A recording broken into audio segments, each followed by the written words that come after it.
the joining and all of that good stuff. Okay, so today is going to be a very special Fiberside Chat. So this is the second ever one that I am doing, and I'm so excited to be able to have my special guest Marjorie with me. So anytime you feel free to turn your camera on, I just want to make sure that we can see both you and myself in the Facebook group.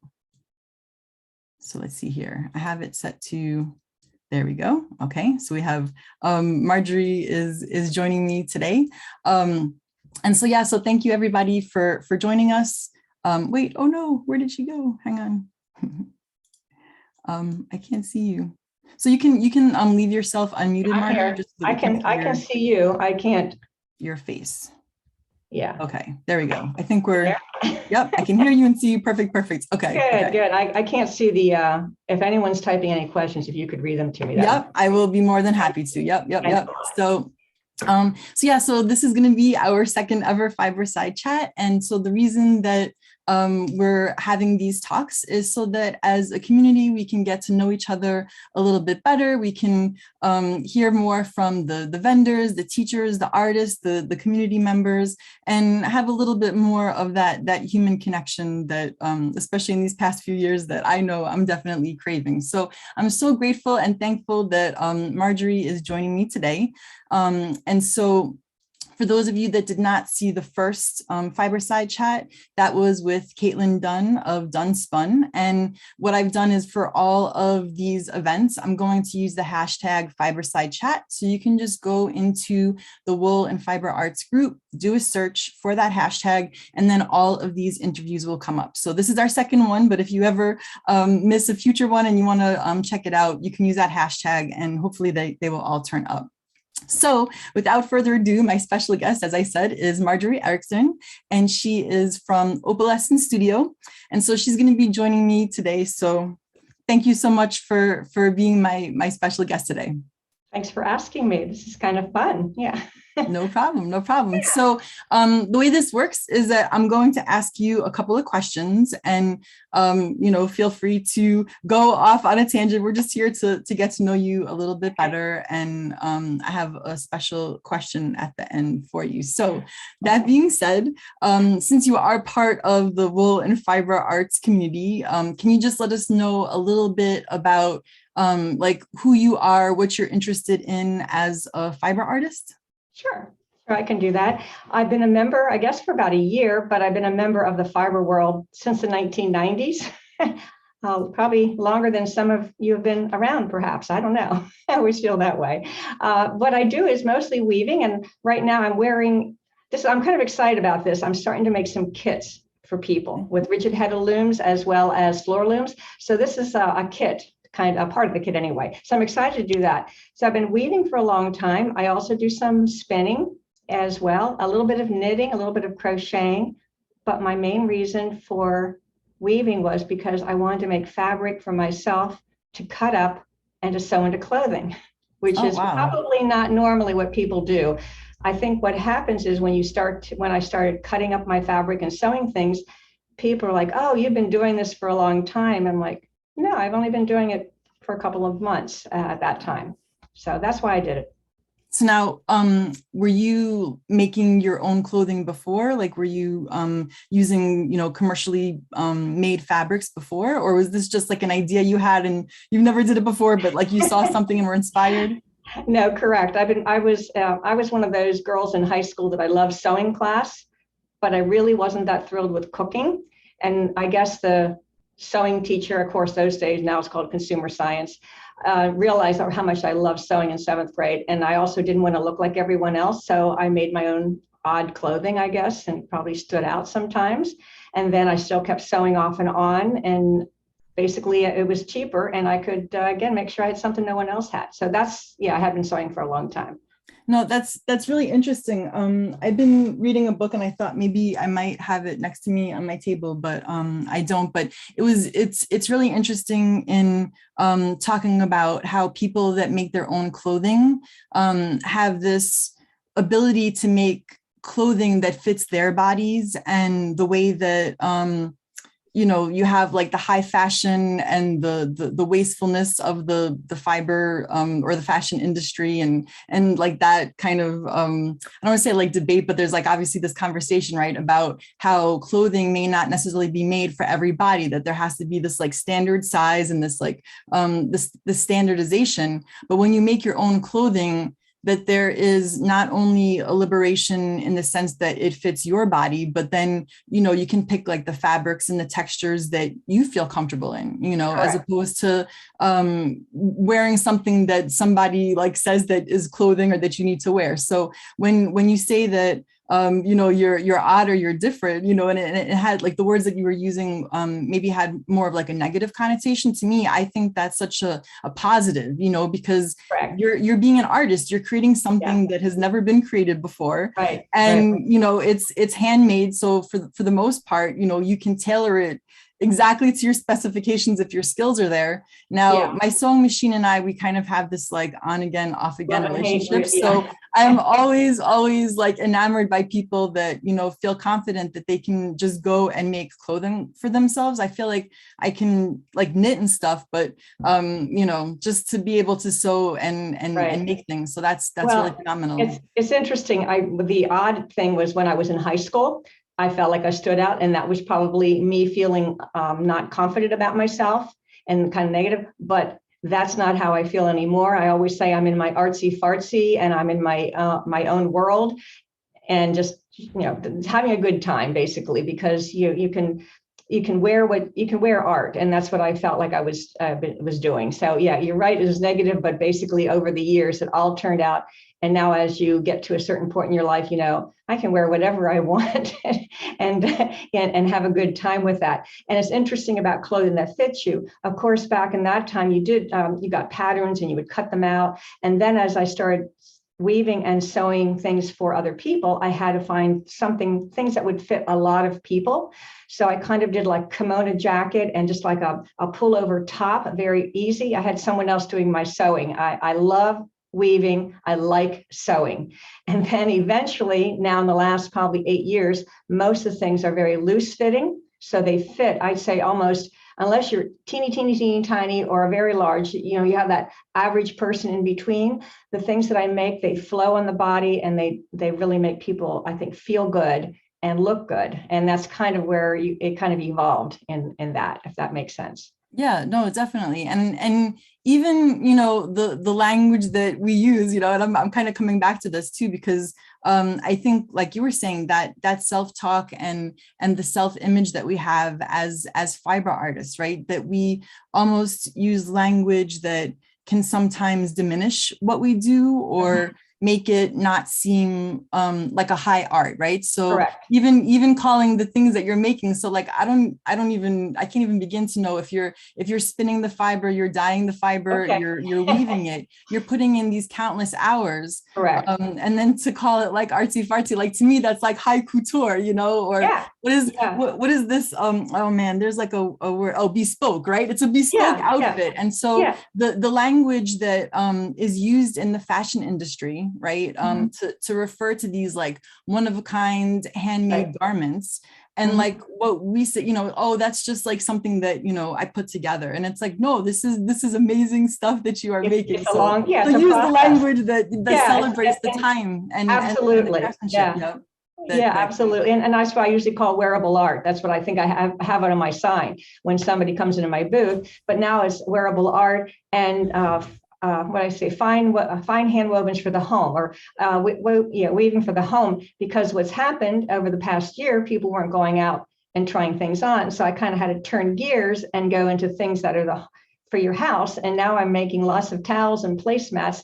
But again, I'm hand dyeing them, or I'm trying to put a unique twist to them that's not out there, and having a good time with that. And that's where the sheep, that's how I got involved in Weft. I posted some little sheep I did and said, will this work here? Because what I saw was a lot of wool and the fleeces and the raw materials and yarn. I didn't see a lot of finished product. And then I found out, there's a little bit of a niche in there. And like you said, I don't, the items that I do, I don't spin the yarn for. I buy the yarn because there's no way I'd have enough yarn to make things. And I dye it I think we talked a little bit about, I don't use natural dyes because I use so much dye and I want to get to the weaving, but it's fun to do the dyeing. So, kind of bringing that into that part. Yeah, and I think that's fascinating, not only in the garment construction or the project construction part of being a fiber artist, but that you can really choose what part of the process that interests you, right? So like you said, it would take too long to spin the fiber, so you just want to go straight to the yarn and jump in so you can weave. And for me as a spinner, or like I consider myself to be a spinner, I really enjoy the fact that weaving uses so much of my hand spun, because then I feel like I can go through it and justify why I'm spinning all of this yarn, right? So it's interesting how different people gravitate towards both the different, fabric or construction techniques, but also what part of the process do they like to go in? So you said that you have sheep now? No, I don't have sheep. No, I don't. Okay. Yeah, no, I don't do it. Yeah, no, I had many of my friends in the past when I first got into spinning and weaving, they had all the sheep and we would meet once a month. And I heard all the stories about taking care of the sheep and lambing. And I was like, I'm so glad that other people love that. And I will just buy your fleece from you. And I did. I washed fleece and I spun it. I sent it away to get the yarn. But again, what happens is over time when you start to sell things, I guess, a lot of people, as you probably know, I'm allergic to wool, and then you start to work with fibers that people can use and wear north to the south, I guess, of the United States is mostly. So that's why I kind of focus more on plant fibers now, but I still have some of the hand spun, and I do hand spun one-of-a-kind pieces for myself for gifts, and I do a few hand spun wool and other fibers too. But again, it's kind of evolves over time what your direction goes to. Yeah, and that's interesting too, as a fiber artist that sells what you make, how you have to consider what the consumer and the customer is interested in buying, and how that almost directs your creation. So do you enjoy using the cellulose fibers, or are you more like a wool fan? I love them both. But what I'm finding is the cellulose and all those, now there's the seaweeds coming out, seaweed and cotton. I like the blends, and I just love to feel it. I think it feels so soft. And that's what I think brings me to using it more often, that I know I can, if you could come over here and touch some of the things, that's the first thing I do. I go, you got to, people will feel it. And then I'll say, that's made out of bamboo, or that's made out of seaweed. And right away we get that conversation about fibers and we talk about that. And that's what I like to do. And it's just, the dyes and everything are so much fun. They're not the natural stuff, but they're fun. They're the same dyes that are in probably the clothing we buy commercially. And I do take care with, trying to use it all up and not throw it down the drain and all those kinds of things, the best that I can. Yeah. No, I agree that there's definitely a joy in starting with the yarn, because you're that much closer to the finish line of getting that product that you're trying to create done. And so for the people that start off on the shepherd end of things, it really fascinates me how like as a painter, you may not necessarily mix your own pigments. You may not go to the extent of harvesting them, right, and going to whatever pigment mine there is. But just as fiber artists, we have so many different places that we can kind of jump into the creation process.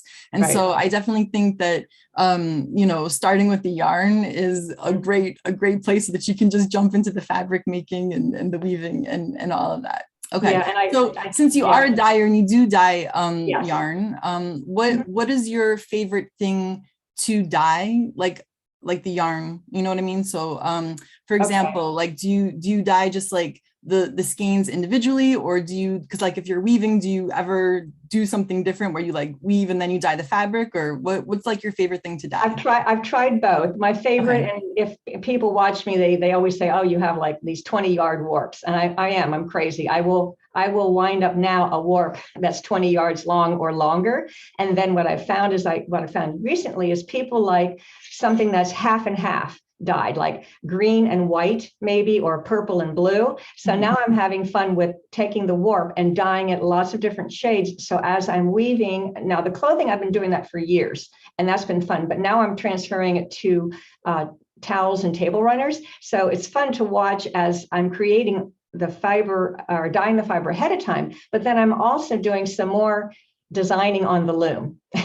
So I'm deciding as I'm weaving, oh, this is green coming up. Now, do I want to put little white sheep and then green, and then I go white, and then I put, white sheep and then green sheep at the, so I'm also continually changing what I'm doing. I'm trying different yarns. So the dyeing part, definitely the warp is the most fun. And I'm starting to dye some warp for other people, but I decided now I'm going to do skeins of yarn for other people. And that's what this was made out of, because I'd like to get it for people who have rigid heddle looms, because they're limited to about 12 dents per inch. And so so I'm trying to reach out, because a lot more people, I really want people to try weaving and kind of get interested in it and not get it turned off by it. You do some weaving and there's a lot of steps involved.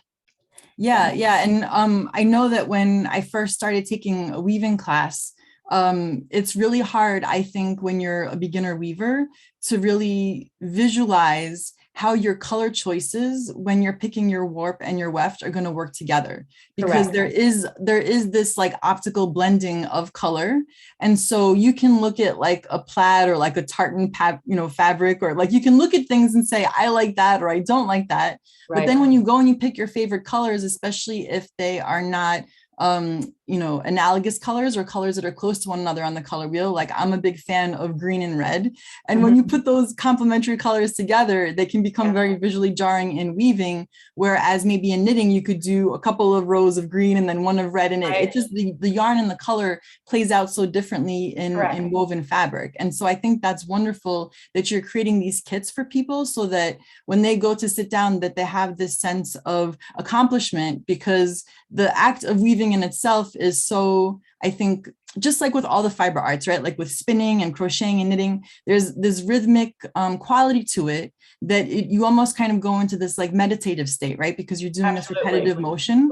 Right. And so if you're weaving and you're kind of in this state, and you're seeing colors that are appearing before you, and the fabric is working and it's coming out really beautiful, you're still technically making it. It's just like a person is doing a painting with paint that they bought that works really well. When you start off with really good materials, you're going to most likely get really good results. It's a lot harder, I think, to mess it up if you start with good ingredients. So I think that's wonderful that you're able to kind of help people get to this place where they can feel that level of success, and then maybe they can explore other opportunities and stuff like that. But as a weaver, I'm curious, because you're saying that you change the colors as you go midstream, or like you're kind of observing what's happening when you're at your loom. And so as someone that like tried to learn initially following a pattern and hated it and gave up weaving and said, I don't like it, until I discovered Saori weaving, I'm curious, like, if maybe you could just post in the comments later on some pictures of the fabrics where you've made those during the weaving process, changes to the color or what you were doing. Because I would be curious to see what that would look like. If I can, I think what happens is I suggest to people to put an extra yard on your loom, and you can play there with the colors. Oh, that's a good. That's kind of what I guess what I was saying. It's like as I'm going there, and it's like, play around with your colors there, and then use that for something. And then, because sometimes you start to weave and like you said, oh, I don't like that color, so do a couple of inches and then do your project. So I don't know if I have any pictures of anything like that, but I have some ideas of things. And of course, the other thing that I can do is, if I don't like a yarn, I'll do a skein of yarn. I'll go downstairs and dye something to match. And not everyone has that luxury. That's what's great when you have all of the tools of the crayon toolbox, available to you, right? Yeah. Not everyone can do that. I mean, you have to go order it and wait for it to come, and then it's not the right shade of blue, all those kinds of things. So the kits will have both warp and weft, so people don't have to figure that part out. That's the plan on that. Basically, similar to what I've been doing too. And I'd like to help people also to do their own dyeing if they want to do that down the road. Nice. Yeah, no, I'm totally, a fan of teaching people to dye, just because, like you said, it gives you so much more creative freedom when you're able to pick out the colors. But before you get to dyeing, you need to actually see how colors work together in the given fiber or fabric creation method that you choose to use. So once you use yarns or fibers that have been dyed by someone that actually knows what they're doing, like yourself, then you're like, oh, okay, I can see why these choices were made, because now it's going to yield these results. And so the actual physical act of weaving also teaches you too about color. So yes, you're learning about weaving, but you're also seeing how that interplay of the color choices in the yarn will play out in the fabric. So I'm definitely fascinated about that process. And I guess if maybe the next time you do some sampling or playing around on your loom, if you don't have those swatches now, just if you can just like shoot a picture, go ahead and tag me so I can see, because I would really love to see what does that space of playing look like. And I'm sure that when you're doing that, you've also discovered things that maybe you didn't even consider before, right? Or that So I think when we give ourselves that permission, especially because with like weaving, it seems like it can be a very fixed, I'm trying to think of how to describe it, but it's like a fixed moment. Like once you have the warp on, you can't really change those colors. So you have to kind of be creative in how you use the weft to push the colors in one direction or and the pattern, and you can try, and one pattern might work better than the other. I guess that's the thing. There's so many different things that go into it that try to help people with that, and suggesting a neutral color or something like that if you're not sure. But anyway, you're right. It's pretty involved, and that's probably why some people find they're like, oh, I don't know if I like this that much. But we want to get them going really. Because I think with weaving, what would you say? It's like 80% putting the warp on and like 20% weaving time.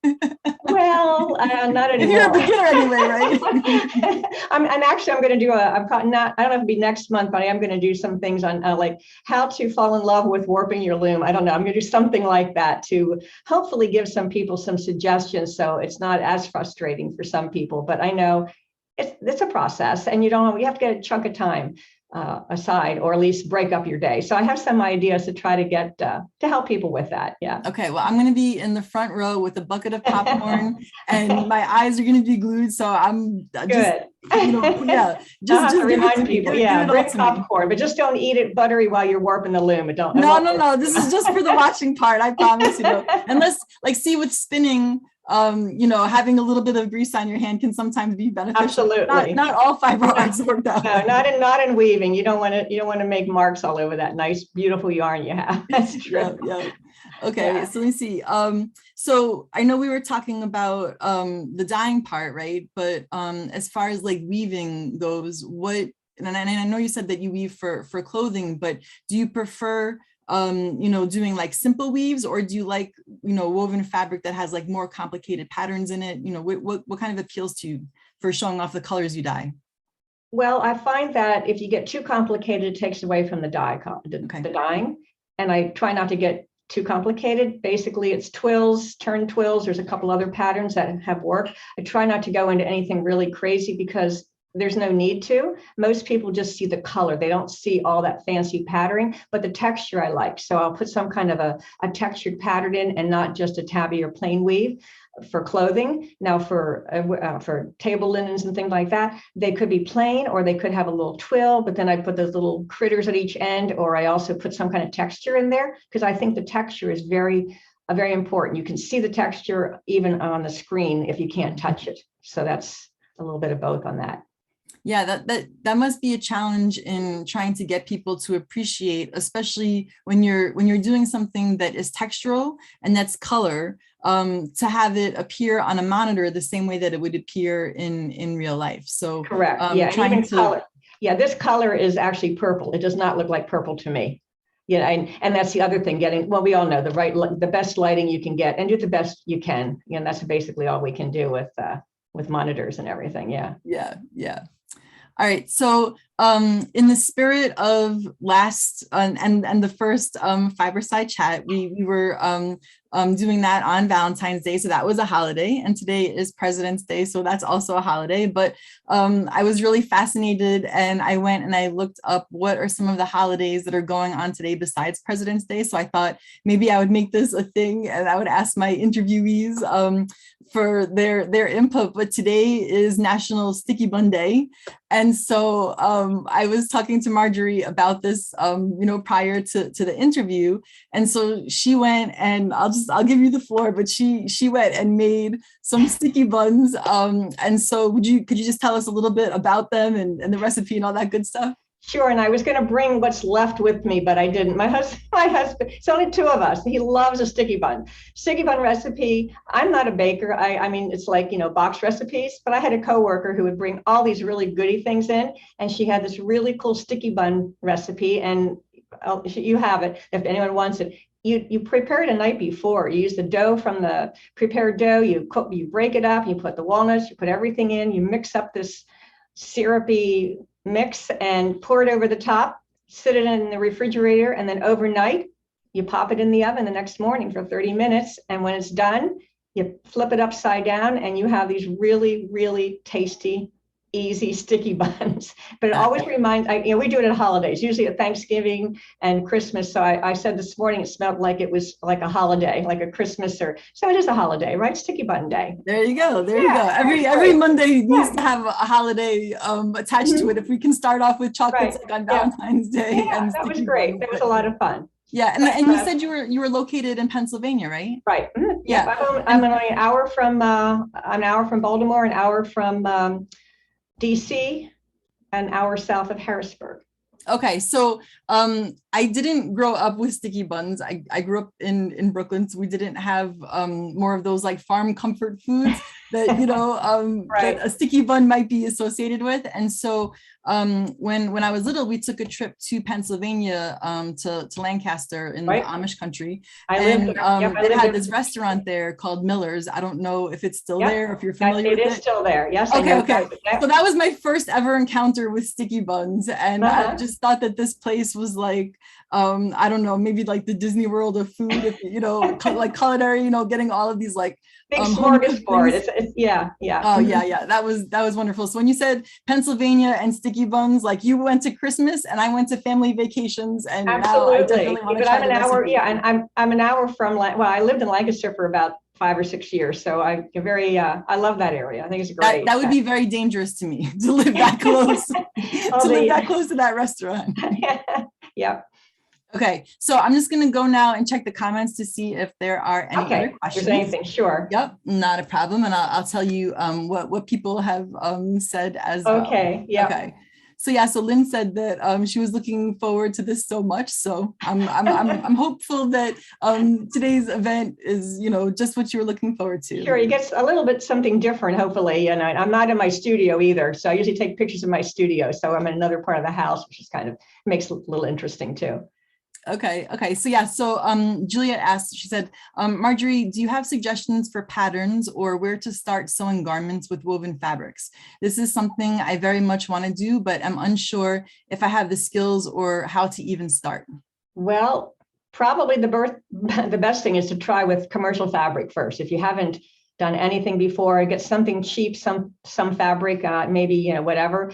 And actually just use a regular pattern to go by. There are weaving patterns out there, but what I found is just taking a shirt or something that you like and taking a piece of newspaper, if you can still find any, making your own little pattern out of that and sewing it up. But there's resources out there. I can probably look up some and give you some of those and post some of that in the comment section.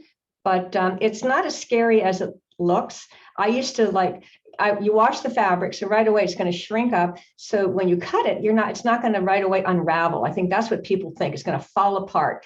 If you weave it tight enough, it's not going to. And then you can zigzag it or serge it also on the end. Throw it in the washer and dryer, shrink it up like I said before, and then start to maybe make some simple pullover cap sleeve top. Maybe might be the first thing you try. So do you by any chance use any kind of like interfacing, or do you ever, because I know obviously woven fabric is going to have some degree of stretch and stuff. Yeah, the woman who did my sewing when I did jackets, she did interfacing when there were buttons and things like that. But most of the fabric, I like to see both sides. So when you're just doing some straight side seams, some people literally put some tape or something in there so they don't stretch. Again, if your fabric is tight enough, it's not going to happen. If you weave it too loose or have probably a plain tabby weave is what I would suggest with. Don't use any fancy weave structures for your first one, because then it's going to stay together a little bit better and it's going to be easier to sew with.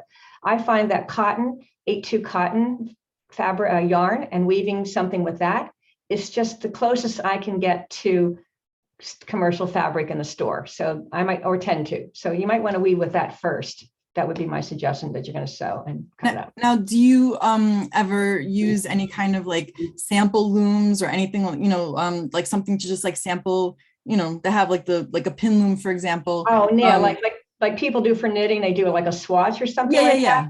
At the beginning, I highly recommend doing that and be friends with certain fibers. So for years, I wove with cotton chenille. And I could tell, I know exactly what it was going to do, how much it was going to shrink, and did that over and over again. And then I went on to another fiber, you know, maybe I went on to tencel or bamboo, and really get to know how it's going to interact before you start jumping from different fibers. Does that make sense? Mm-hmm. To get to know that, yeah. Yeah. Well, so when you wash something that doesn't have wool in it, I mean, is there also some degree of like take up or shrinking that occurs too? About 20%. I always tell people if you put something in the loom and you measure it and it's 12 inches wide and then you weave it and you measure it, overall, it will shrink. Sometimes it's 12 to 15% and sometimes it's more one way than the other. And you just work with it then. And so you can also cut pieces. You have to think differently with clothing. We think of in the fabric store, 36 inches, 45 inches wide. You have to think differently and turn it differently and cut it. You don't have to worry about how the layout of the pattern is. And you can sew things together and be creative and wear things a little bit different than you would with a regular pattern. So yeah, the shrinkage is there. And that's why you do it all ahead of time, get it all shrunk up as I wash and dry in warm water and warm dryer because I don't want other people to have something that shrinks.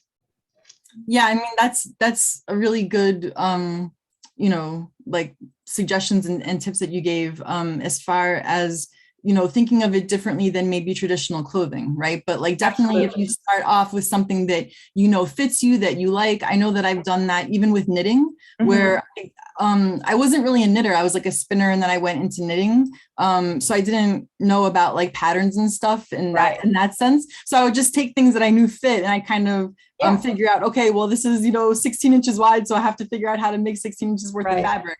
Or you can take it apart. Some people actually take an old piece of clothing apart and then use it as a pattern. So you could do that too. And then you're more likely, but yeah, you're right. Yeah. And then what's nice though, is that let's say, you know, you need a piece of fabric that's like, I don't know, like 2 feet by 2 feet or whatever. You can take, you know, 1 foot squares and sew them together until you get that 2 foot fabric. Right. So I definitely think that suggestion of thinking of it differently, you know, and approaching it. And I mean, you could probably make a whole garment out of pin loom woven squares just by piecing them together if you really wanted to. I had a lady who would come to me every year. I think it was the Maryland Sheep and Wool, and she was making these on a pin loom, and she was going to make herself a shawl coat. Every year she'd come back and say, "Well, I have so many done. I have so many done." And but I know she probably did finish something at some point in time. But you're right. You could take all of those, and you don't want to seam them. You might want to overlap them rather than seam them. And different ways of and you can go online and find different ways of connecting or crocheting it together, or different ways of attaching your pieces together too. But yes, and then it just makes it that much more of a unique garment, right? Absolutely. So it becomes like that. What was the bespoke high couture fashion? There you go. Right, you're not right. Artsy, right? Yeah. So when anyone says to you, you know, like, where did you get that, or what is that? It'd be like, it's a bespoke garment. Yes, there you go. Yep. Let's see. Okay. So Juliet said, Marjorie, your hand-dyed warps are gorgeous. I bought one at your last waffle sale. So you have fans of the warps. Let's see. So Manny says, do you ever do commissions, or is everything you sell finished goods? I can do commissions. Just don't say you need it next week, but I will do that. And yeah, I have done that. So absolutely. Yeah. Okay. Well, that's good to know, because you know, especially if someone loves your colors and they want it just a little bit different, or, you know, that's nice to know that you have that. Yeah. Okay. So Lynn asked, will your kits include warp and weft? And you said yes, all of the kits are. Yeah, I have the pre-round ones, and then the skeins. So the skeins also I have, and I was so excited. A box came today with more yarn. I can't wait to go downstairs and dye it. So anyway. Okay, I won't keep you too much longer. I'm just going to go through. There's a couple more questions. Let's see. So Juliet says, does the texture come from the pattern raising the threads, or do you also use textured yarns, example like slubs and bouclés? Okay, I used to use the slubs and boucles, and I used to mix things like you were saying. I used to mix wool and cotton and rayon together, and it always shrunk fine, and it was fun to do. Since I've found that I like to dye the yarn, I don't use the texture because I don't use textured yarns. I find the structure is the texture. Yeah, but you can do that. Okay. Oh, so Amy said today's as a holiday is also Nina Simone's birthday too. So there you go. We got one more holiday to tag on. There you go. Okay, let's see. So then someone said, what is your favorite warp to prepare for selling? I really like doing I like bamboo. I love the bamboo, and I'm also just got I can't wait to get this the seaweed mixed with cotton. I think I'm going to really like the feel of that too. So right now, those would be my top two choices. Yeah, I like sea cell when it's with wool, right? So is that what it's referred to as sea cell, or is it something different? No, this is cotton. No, but I'm saying the seaweed part, that's sea cell, right? Is that the same thing? Sea cell. I don't know if it's just with wool or not. I thought it was just by itself, kind of like tencel, and then you can mix it with wool or you can mix it with cotton, I think. But no, I meant like is the fiber sea cell seaweed? I think those are the two. Yes, right? It's the same I think thing, it's seaweed. Yes, correct. I think it has what was it? Like not anti-inflammatory properties. I know that it has like something where if you have it next to your skin, it's supposed to be good for like inflammation or something like that. Yes, something like that. Yeah, I don't know. I'm starting to read up about it because if I have it, then I need to be a little more knowledgeable so I can explain to people. But yeah. Yeah, I just remember when I was going through I think it was like the synthetics unit for the spinning certificate course. And we got to kind of explore all of these different fibers, like you said, bamboo, and just using them in their pure state. And one of the ones that I thought was rather interesting was we actually got to spin pure acrylic. And I know that there's a whole camp of like pro acrylic or, anti-acrylic, but it was really a very fascinating fiber to spin. And I actually enjoyed spinning it more, believe it or not, than cashmere, because I just felt like it was more grippy. And so it was easier to spin. Cashmere wasn't as friendly. Yeah. Okay. So Diane said that she missed the early part and will be in the archive. So yeah, so what you want to do if you would like to see this interview and the previous Fiberside chat or any future ones that you may miss, you can just go into the group and search for the hashtag Fiberside chats, and then they will all appear. So if you missed the first part, do not worry, it'll be there for you to watch later on. Okay, and so there's a couple more questions. So Len Chen asked, can Marjorie recommend any books or other resources that can help someone refurbish an old Cleric 4-harness floor loom? Well, I suggest you find someone who likes to fix things and a woodworker perhaps in your area, or just a do-it-yourselfer. I don't know if there's any books out there. And one of the things you're welcome to send me a message. What I find, and I know I love Facebook, but sometimes when people post a question, you get so many answers and so many ways to do things. It can be confusing. Not that I know the right way, but my husband and I, we basically have upcycled and resourced and flipped looms and spinning wheels for probably 15 years between the two of us. So if you send me some pictures and so on, I'd be happy to help you out. That's probably the best advice I can give you. Well, thank you for being that resource for weavers. Okay, and so let's see. Yep. Oh, so Ruth says that I have made a jacket out of pin loom squares. See, there you Yay, go. Good. Yep. It's possible. It's possible. Yep. Okay. So I think those are all of the questions from the audience today. So thank you so much, Marjorie. Awesome. And just before we go, just if you would like to come and check out Marjorie's vendor spot, like time slot, it's going to be on the 26th. So I believe that's Saturday, right? At 6:30 p.m. Eastern Standard Time. So you can come and check out to see all of the gorgeous wares that she has for us. Yep. And then also any clothing this time. No clothing. Okay. Because the yarn is not going to be dry, right, in time? Yeah, or? right. No, I'm not going to be able to do it. But I have the kits and I have some fiber and also the towels. So I have 3 things. I'm just getting those together.